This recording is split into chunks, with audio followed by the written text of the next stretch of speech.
السلام علیکم ناظرین، میں ہوں نعیم قریشی۔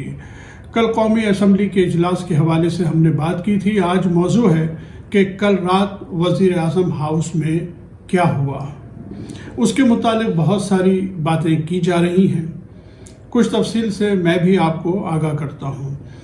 دیکھیے، کل سارا دن جب گزر گیا اور ووٹ آف نو کانفیڈنس پہ جب ووٹنگ ہوتی نظر نہ آئی تو اپوزیشن کے صبر کا پیمانہ لبریز ہو گیا اور انہوں نے اپنے مقامی سہولت کار اس سارے معاملے میں ایک تو بیرونی سازش اور بیرونی آقاؤں کا معاملہ ہے، ان کے مفادات کا معاملہ ہے، اور کچھ ہمارے مقامی سہولت کار ہیں۔ تو ہوا یہ کہ اپوزیشن کے جو ہیں وہ سارا دن رابطے ہوتے رہے ان مقامی سہولت کاروں سے، حتیٰ کہ کچھ لوگوں کے روابط لندن سے بھی تھے اور وہاں سے بھی مسلسل کالز آ رہی تھیں اور اصرار کیا جا رہا تھا کہ اس سارے معاملے کو اب ختم کیا جائے۔ بالآخر یہ ہوا کہ پھر رات کو 9 بجے کے قریب وزیر اعظم ہاؤس پر دباؤ ڈالا جانے لگا کہ جی آپ ووٹنگ کروائیں۔ جب وہ دباؤ بہت زیادہ بڑھ گیا تو پھر وزیر اعظم نے یہ فیصلہ کیا کہ اسپیکر اور ڈپٹی اسپیکر کو جو ہے وہ مستعفی کروا لیا جائے اور پھر اس کے بعد جو ہے انہی میں سے کوئی آدمی اسپیکر بن کر جو ہے وہ ووٹنگ کروا لے اور فیصلہ ہو جائے۔ اب صورت یہ ہے کہ جو کچھ بھی وہاں ہوا اس کی کچھ رپورٹنگ تو ان صحافیوں نے کی جو 9:30 بجے کے قریب وزیر اعظم سے ملاقات کر رہے تھے۔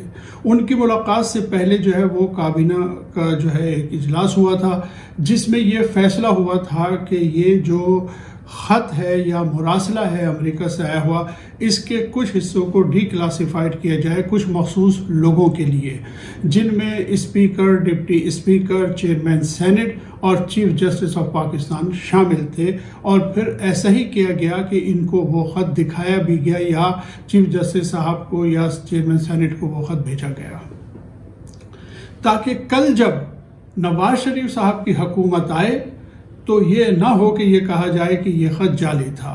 اس لیے آپ سمجھ لیجئے کہ اس کے کچھ ذمہ دار لوگوں کو اس کے کچھ حصے دکھا دیے گئے، لیکن اس کے باوجود یہ ضروری تھا کہ اب اس معاملے کو ختم کیا جائے، لہٰذا جو مقامی سہولت کار ہیں انہیں ایکٹیو کر دیا گیا۔ ظاہر ہے کہ اس سازش کے تانے بانے تو باہر سے بنے گئے، لیکن کچھ مفادات مقامی سہولت کاروں کے بھی تھے، لہٰذا وزیر اعظم ہاؤس پر دباؤ بڑھایا گیا کہ یہ سارا سلسلہ ختم کیا جائے۔ وزیر اعظم نے جب صحافیوں سے ملاقات کی تو وہ بہت مایوس تھے اس اعتبار سے کہ وہ جن اداروں کے بارے میں یہ رائے رکھتے تھے کہ وہ ایسی بھیانک سازش کا جب سنیں گے تو اپنا کوئی نہ کوئی کردار ادا کریں گے، لیکن اگر جب اپنے ہی سازشوں میں شریک ہو جائیں تو انہوں نے کیا کرنا تھا۔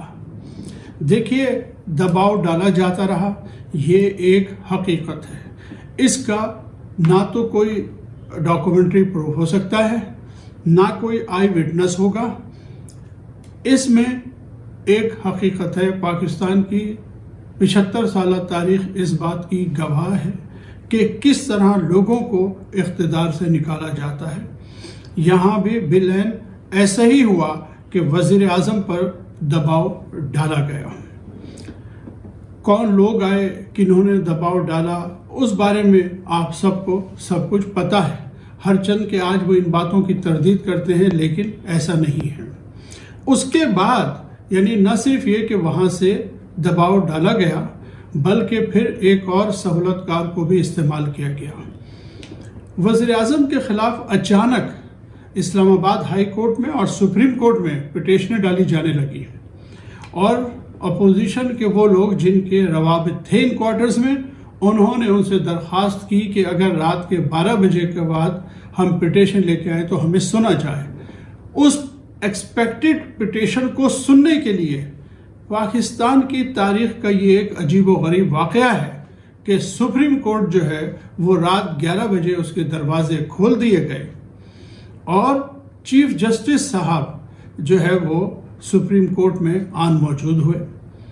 جو 2 پٹیشنیں فائل کی گئی عدالت میں وہ بڑی دلچسپ تھی، اور جن لوگوں نے یہ فائل کی ہیں انہیں میں صرف ایک ہی نام دے سکتا ہوں۔ اس طرح کے شعبدہ باز لوگ جو ہیں وہ اسلام آباد میں بہت ملتے ہیں۔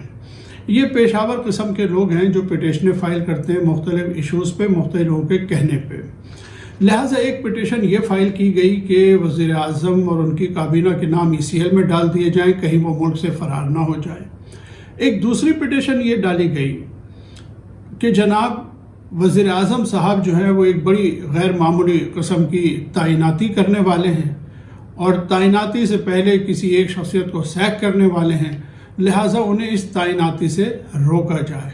یہ سارے ہوا میں تیر چلائے جا رہے تھے، لیکن آپ ستم ظریفی دیکھیے کہ یہ درخواست بھی جو ہے وہ ایکسیپٹ کر لی گئی رات کو، اور اس سے پہلے دوپہر 12:30 بجے جب حکومتی ٹیم کے وکلاء سپریم کورٹ آف پاکستان پہنچے 7 اپریل کا جو ججمنٹ ہے اس کے خلاف ریویو پٹیشن داخل کرنے کے لیے، تو انہیں بتایا گیا کہ سپریم کورٹ کا ٹائم جو ہے وہ ختم ہو گیا۔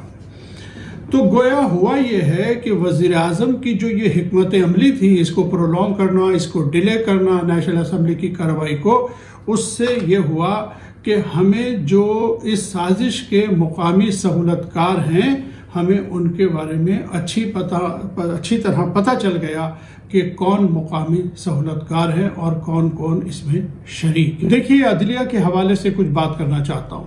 عدلیہ کے کردار کے بارے میں پاکستان میں بڑی باتیں کی جاتی ہیں، کیونکہ عدلیہ نے بہت سارے ایسے فیصلے کیے ہیں جس پر لوگوں کو شدید اعتراض رہا ہے۔ لوگوں نے سپریم کورٹ کی انٹیگریٹی کو بھی چیلنج کیا ہے۔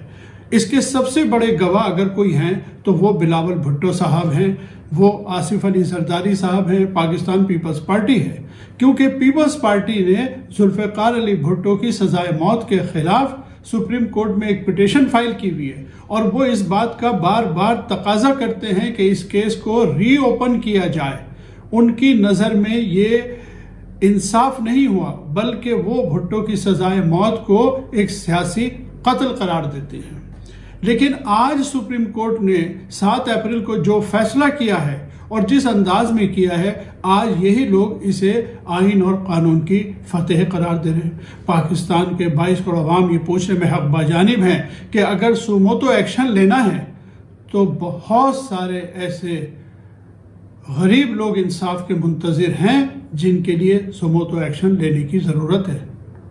مثال کے طور پہ حیدرآباد میں ناظم جیوا کا جو قتل ہے، اس کا قاتل دبئی سے آتا ہے ضمانت پہ اور اسلام آباد آ جاتا ہے سرکاری پروٹوکول میں، اس پہ جو ہے وہ کوئی سوموٹو ایکشن نہیں لیا جاتا۔ سانحہ ماڈل ٹاؤن کے جو لوگ ہیں وہ بھی انصاف کے منتظر ہیں۔ شریف خاندان کے خلاف کس قدر کرپشن کے کیسز چل رہے ہیں سالہ سال سے، ان کے بارے میں کچھ نہیں کہا جاتا۔ اسی طرح زرداری صاحب کے خلاف بہت سارے کیس ہیں، ان پہ آج تک فیصلہ نہیں ہو پاتا۔ لوگوں کو انصاف کے لیے برس انتظار کرنا پڑتا ہے، لیکن کبھی سوموٹو ایکشن نہیں لیا جاتا۔ اعتزاز احسن صاحب 50 مرتبہ اپنے انٹرویوز میں یہ بات کہہ چکے ہیں کہ لاہور ہائی کورٹ سے شریف خاندان کو ہمیشہ ریلیف ملتا ہے۔ وہ ہمیشہ یہ کہتے ہیں کہ عدالتوں سے شریف خاندان کو ریلیف ملتا ہے، لیکن غریب آدمی کو ریلیف نہیں ملتا۔ یہ فیصلہ بھی اتنا ہی متنازع ہے جتنا کہ ذوالفقار علی بھٹو کی سزائے موت متنازع ہے۔ اگر لوگ یہ سمجھتے ہیں کہ ذوالفقار علی بھٹو کا جو قتل ہوا، جو عدالتی قتل ہوا، تو جناب یہ بھی عمران خان کا سیاسی قتل ہے۔ یہ فیصلہ بھی عمران خان کا سیاسی قتل ہے۔ آج پاکستان کی عدلیہ اپنے آپ کو بھٹو صاحب کے فیصلے سے دور رکھتی ہے۔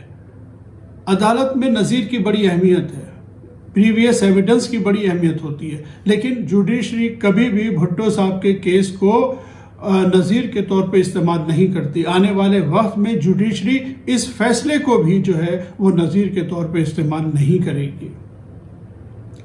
بہرطور یہ تو عدلیہ کا معاملہ رہا۔ باقی یہ ہے، ایک خاص بات آپ کو بتا دوں کہ یہ جو بار بار کہا جاتا ہے کہ جی تعیناتی کا معاملہ ہے، کسی کو سیک کیا جا رہا ہے، کسی کو تعینات کیا جا رہا ہے، دیکھیے امریکہ کا معاملہ یہ ہے کہ امریکہ نہ صرف عمران خان کو بلکہ سابق DGISI کو جنرل فیض حمید صاحب کو بھی امریکہ کی جو رسوا کن واپسی ہوئی افغانستان سے اس کا ذمہ دار قرار دیتے ہیں۔ یہ ان کے انٹرسٹ میں بھی ہے کہ ان کی تعیناتی کے معاملے سے پہلے وزیر اعظم عمران خان کو فارغ کر دیا جائے۔ اب دیکھیے کچھ ہمارے مقامی لوگ ہیں، یعنی ہمارے سیاسی لوگ ہیں، کچھ اور مقامی لوگ ہیں اور امریکہ، ان تینوں کا انٹرسٹ یہی تھا کہ اکتوبر سے پہلے وزیر اعظم عمران خان کو اقتدار سے نکالا جائے، لہذا بزور قوت ان کو نکال دیا گیا۔ مختلف قوتیں استعمال کی گئی ہیں، گھیر کے نکالا گیا ہے۔ یہ تو رہی صورتحال ایک۔ اب دوسری طرف آ جائیے، میں نے کہا کہ وزیر اعظم مایوس تھے، لیکن وہ اداروں سے مایوس تھے، وہ افراد سے مایوس تھے، اپنے نظریے سے مایوس نہیں تھے، ان کی ہمت نہیں ٹوٹی۔ انہوں نے کہا کہ وہ پاکستان کے عوام کے لیے جدوجہد کریں گے اور کل سے جو ہے وہ اپنی جدوجہد کا آغاز کر رہے ہیں۔ انہوں نے کہا کہ وہ کل سے اپنی جدوجہد کا آغاز کر رہے ہیں اور آج پاکستان کے عوام ان کے ساتھ یکجہتی کا اظہار کریں گے۔ مجھے لگتا یہ ہے کہ آنے والے وقت میں عمران خان اپوزیشن کو پوری طرح ایکسپوز کریں گے، اس سازش کے پورے تانے بانے عوام کے سامنے لائیں گے اور اس ملک کے عوام ان کو اسی طرح واپس لائیں گے جس طرح فرانس میں لوگ 12 سال کے بعد صدر ڈیگال کو واپس لائے تھے، جس طرح لوگ مہاتیر محمد کو واپس لائے تھے۔ اس اعتبار سے مجھے بڑا اعتبار ہے وزیر اعظم عمران خان پہ، ہر چند کے وہ سابق ہو گئے ہیں، بہرحال وہ تحریک انصاف کے چیئرمین بھی ہیں، لیکن وہ عوام کے ساتھ جدوجہد پر آمادہ ہیں، عوام ان کے ساتھ جدوجہد پہ آمادہ ہیں۔ اس وقت اس ملک میں اگر کسی ایک سیاستداں کو حمایت حاصل ہے عوام کی تو وہ صرف اور صرف عمران خان ہے۔ ناظرین، آج تک کے لیے اتنا ہی، اگلی ویڈیو تک کے لیے اجازت دیجیے، اللہ حافظ۔